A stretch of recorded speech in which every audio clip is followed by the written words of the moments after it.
September 11th, 2023. Surprises are really important. Bars 10, 11, 12 is a surprise. It's a wedge double bottom, double bottom with 8, and it's a wedge down. But you're not expecting the follow through that you get at 11 and 12. And oftentimes when that happens, you'll get a measured move, and you can see we got basically exactly to that high on bar 72 and started to turn down. Similarly, 13 and 14 are a bear surprise, and we ended up getting a two-legged move based on the height of 13 and 14 during 16 through 19. And this is, it's a trading range day, so there's going to be a lot of two-legged moves and stuff like that. Bar one, big bull bar, but big tail on the top, so maybe not all that good. Whenever you get a gap up, it's always extremely important to be mindful of the prior day's high, because there are traders who, in this case, sold above yesterday's high, who are now trapped into a bad short. So they're probably going to be looking for any chance they can to get out. And you can see when we got to yesterday's high during bar 4, there was some support. But regardless, bar 2, I'm just going to draw it in. Bar 2, big follow through for the bears, or big bear bar closing near its low, bad follow through for the bulls. But what do you know? It's probably a trading range day. This probably eliminates the odds of, very, very much reduces the odds of bull trend day. I shouldn't say eliminates, but the odds of bull trend day after bar 2 are pretty low. And so when you get a big bear bar closing near its low, you know that it's probably either a trading range day or a bear trend day, more likely a trading range day, because most days are trading range days.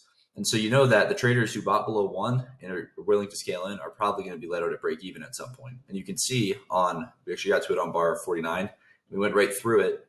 And generally when you go through an important price, you have to pull back and test it. So you can see we got up through 49 and pulled back on 50. And if you bought one tick below the low of 1, your entry price is 4537.75. That's exactly what the low of bar 50 is. So we raced through the price and pulled back and tested it, and then we oscillated around it for the remainder of the day. Anyways, bar 2 is maybe an okay swing short. We're far above the moving average, so it's a little bit slightly higher probability, but I think I would rather wait for more follow through. You could sell the close of 2 though. You could sell the close of 3 as well, and then you get more follow through on 4. You get a pretty big climactic bar on 2, a slightly smaller bar on 3, and then a bigger bar, but with a tail on 4. This is not ideal bear price action. You want consistent bars with, consistent selling, consistent sizes, and you're just really not getting that here. So it makes it more likely that's going to be a trading range. And these tails are pullbacks on lower time frames, so it could be forming some sort of parabolic wedge.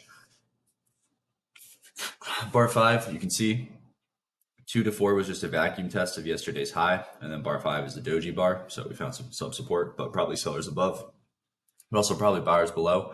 Generally, when you get a doji, the market's going to start going sideways within 3 bars. Outside down on bar 6, but bears probably aren't selling. Probably not that much left. We might get to the moving average, but I expect to find buyers there if we do, and probably not going straight down. Inside bar on bar 7, basically I think just trying to get back to the bar 5 high. Remember, if there's it's not a super reasonable buy above 5, but some bulls will take it betting on a trap. And so whenever you take a reasonable buy in a trading range, you can expect the market to test that price if you're willing to scale in lower. And so, if let's say you bought the very close of 12 or the very high tick of 12, right? You were let out over here, and you can see that's exactly where we found resistance on 44 and 45 is right here at the high of 12.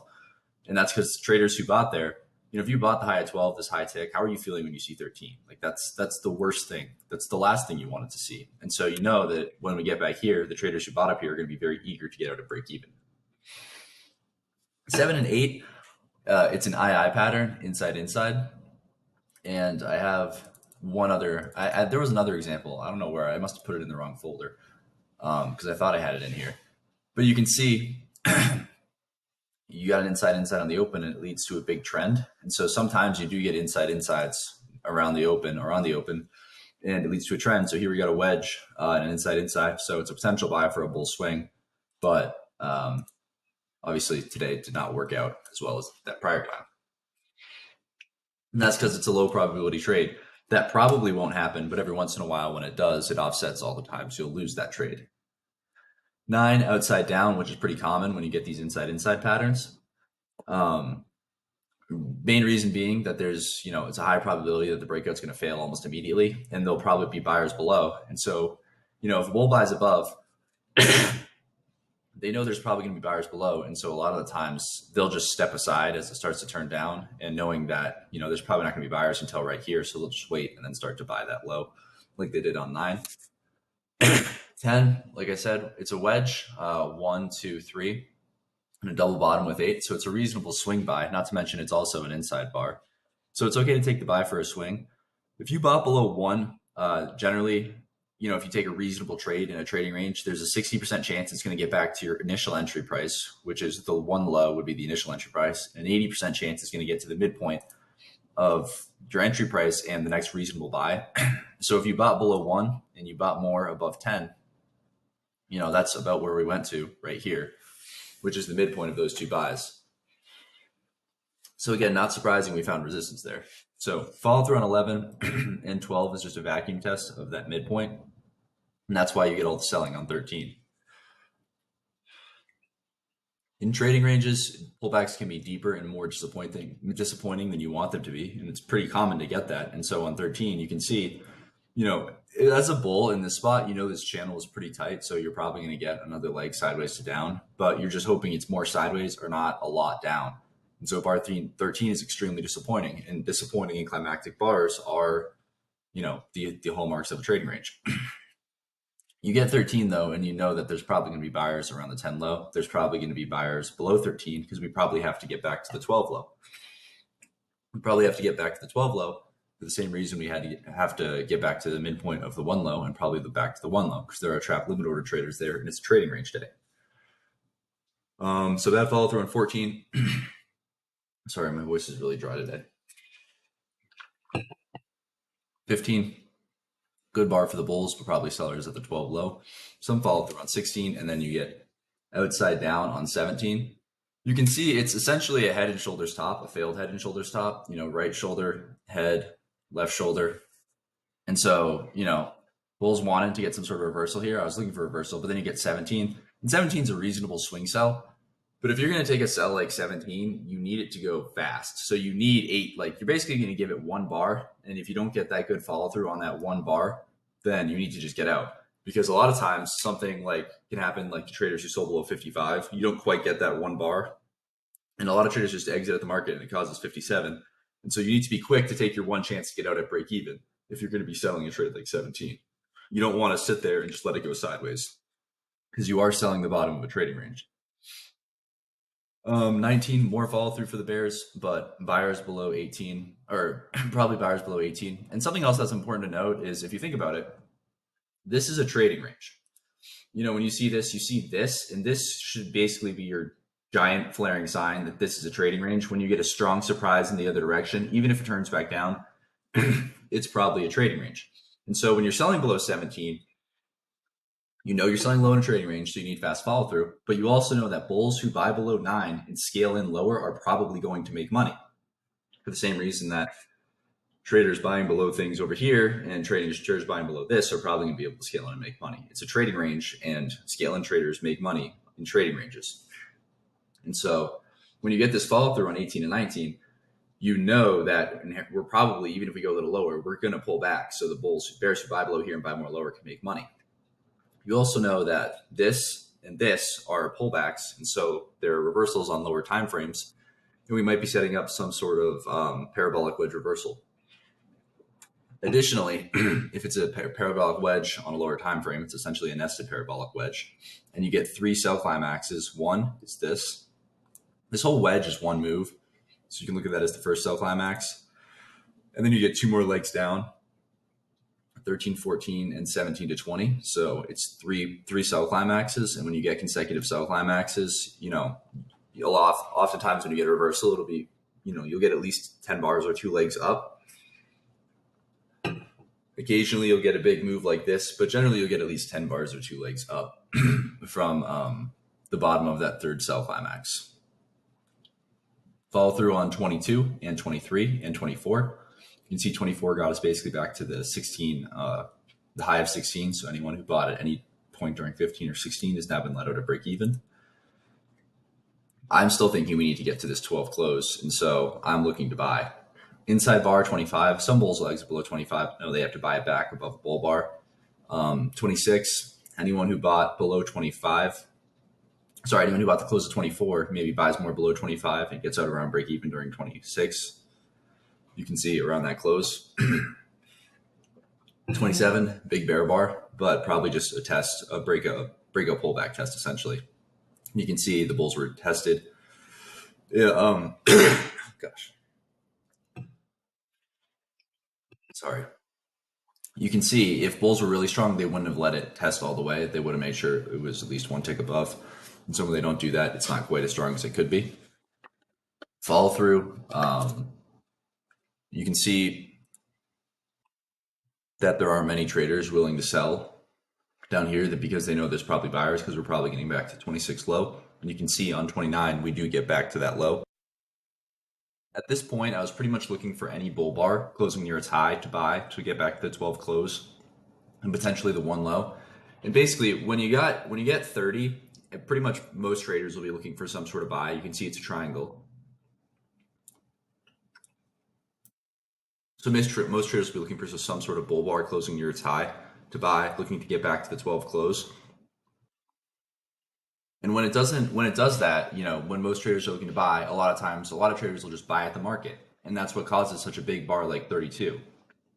Traders just buying at the market, expecting that we're going to go higher because they know this is a magnet and they know this is a magnet. So they expect the market to go higher. They buy the close of 32. And what this does is it traps a lot of traders out who aren't willing to use, a wide stop and risk a lot. And so those traders are looking for something to buy all the way up, and that's why the market goes so high. If there's a good signal bar here, maybe there's just a vacuum test at 12 close, but essentially 32, keeps a lot of these traders who ended up getting in a lot later, keeps them out of the market. And by the time the market starts to look really strong at the end, you can see it looks its strongest here at the end. In its third, this is one push up, I would say. This is two pushes, this is three. And the third push looks the strongest and is the most climactic because it's trading range. And so that's right when the final traders are buying. The final bulls who, weren't buying anywhere in here are just getting sucked in up here, and then it just starts to go sideways. Anyways, follow through on 33. But if you're buying up here, you need to realize we're probably going to pull back. Bears who sell above 31 should be able to make money. But you should note that after you see 34, 35, you think you're probably going here. And then you get 36, and this gap stays open. And you can see anyone who sold above 31 is trapped in on 35, and they're not able to get out at break even. So it makes you wonder when you see 36, are we going to go a lot higher? 37, bad follow through. We should get back to the 35 high the same way we should get back to the 31 high, but traders are watching closely to see if the gap stays open. And you can see it did. Traders, again, if they sold above 35 and sold more higher, were not able to make money. 36 might have just been a vacuum test of the 12 close. But still, it's important to note that traders who sell above this were not able to make money. Traders who sell above this were not able to make money. And when you have two sets of trap traders, the market can often trend. And, when it doesn't look all that great, but it's probably a tight channel, it's okay to just buy at the market, put a stop below the last, high or low, and just go for a swing and get out when you think you need to get out, which I think is probably, 51 or 55. 40, bull bar, closing near its high, it's not a great buy, but I think it's okay to do, just suspecting that this is a type bull channel and that we're probably just going to channel higher. If you're trading the always in, it's okay to buy above 40. Follow through on 41, 42, 43. You can see buyers below 40, buyers below 42. But this could be, one push up, pullback, two pushes up, pullback, three pushes up. So you have to keep in mind this whole thing could be a wedge, and we might pull back steeply. But instead, we got a breakout above the wedge. And you get a breakout above, a bear flag. Sometimes you get a measured move of the bear flag. And, we got vacuumed up to there pretty quickly. When you get the breakout on 46, you can see 45 was a pause, tried to find sellers right here, and traders just bought it. When you get the follow through, traders are paying attention to if you can make money selling above the 12 high. And you can see if you sold above 12 and you sold more higher, you were not let out. You basically got trapped into this entire trade. And so those traders were eager to get out later, which is why when selling started off here, this was the first profit target, which we didn't even end up reaching. Just checking something, but we didn't even end up reaching it. So anyone starts to buy, they see that the gap is staying open. We have multiple open gaps. We might be going higher. Traders are buying at the market. We basically get a vacuum test of that one low, and we fly through it on 49, and then we have to pull back to touch it on 50. 51, bear bar closing near its low, but after 5 straight bear bars in a pretty tight bull channel, I wouldn't be looking to sell yet. I think the first reversal down is going to be minor. We're going to have to go sideways before we can get a strong reversal because this bull channel is so tight. So bad follow through 52. Traders just buy back their shorts at the market. 52 is a bear bar closing near its low, but if you're selling below 51, you want another bar that looks exactly like 51. 52, 53, probably just trying to test the 50 close. Or sorry, 54, 53, 54, just trying to test the 50 close, and 55 is a reasonable double top sell. It is a tight channel, but it's a reasonable sell, but you need to be really quick to get out. 56 is not ideal, so you need to flatten on the close of 56, in my opinion. You know, if you were going to get the follow through you wanted here, it would be a giant bear bar closing near its low, something like 51, and that would keep you in. And then we pretty much just went sideways, and I wouldn't trade in any of this. It's all dojis and bad follow through. And just wait for a breakout. There's a 50% chance the first breakout of the trading range is going to fail. And you basically, this is your trading range. Failed breakout at 71, failed breakout at 77. So you get vacuumed up to the top, vacuumed down to the bottom. And it's really easy to get caught, you know, thinking that, you know, 64 is going to go or something, or thinking even 55 is suspicious because we might be starting a tight trading range. And so you want to be really cautious there. But in this, I just wouldn't do anything. You know, once you get the breakout, until there is a breakout, there's no breakout. So I would just wait until you get the breakout and look for follow through, because, you know, you see 71, it looks really good for the bulls, but the reality is we're probably going to test the 70 high because traders sold there, sold more higher, should get out at break even. And so just wait. I mean, if 72 is a big bull bar closing near its high, if it's going to be a buy the close finish, you'll have another 4 or 5 bars of profit. There's nothing to worry about, but it's unlikely that that's going to get follow through. And, you know, this is parabolic, like I was talking about. Channel line or trend line gets more parabolic. Channel line, you could argue it's a triangle on a lower time frame and a breakout, and ends up being a failed breakout of the triangle. But anyways, stop entries today. 10 is good. Maybe sell below 2. 8's probably fine. 17, 21. I thought it was okay to buy the close here. You could have bought the close of any of these bars. You probably could have bought the close of any of these bars, but on these trading range days, you know, we're probably, even if we get above the high, we're probably not going far above the high. Probably could have sold the close 2 or 3, maybe 4, probably 4, but it's a dust to yesterday's high, so you got to be careful.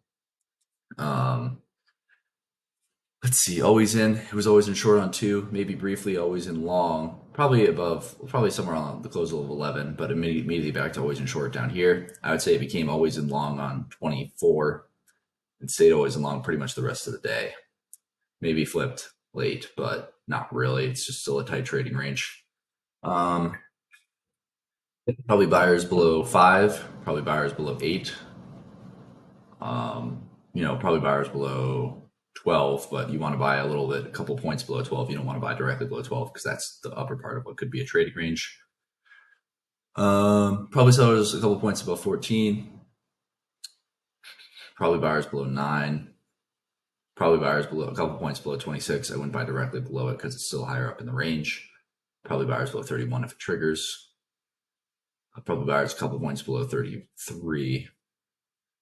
Probably buyers below 40, maybe a point or two below 42. And yeah, that's basically it. On the daily chart, you know, it's a doji bar. We're trying to close this gap. I wouldn't be all that bullish over the next couple days. Did we get a bull close today? Small bull close, but I think we're probably going to pull back to this high. And open of the week, you know, could be an inside bar. Last week was, you know, there's basically we opened right in the middle of the week, so higher chance there's an inside this week. Yeah.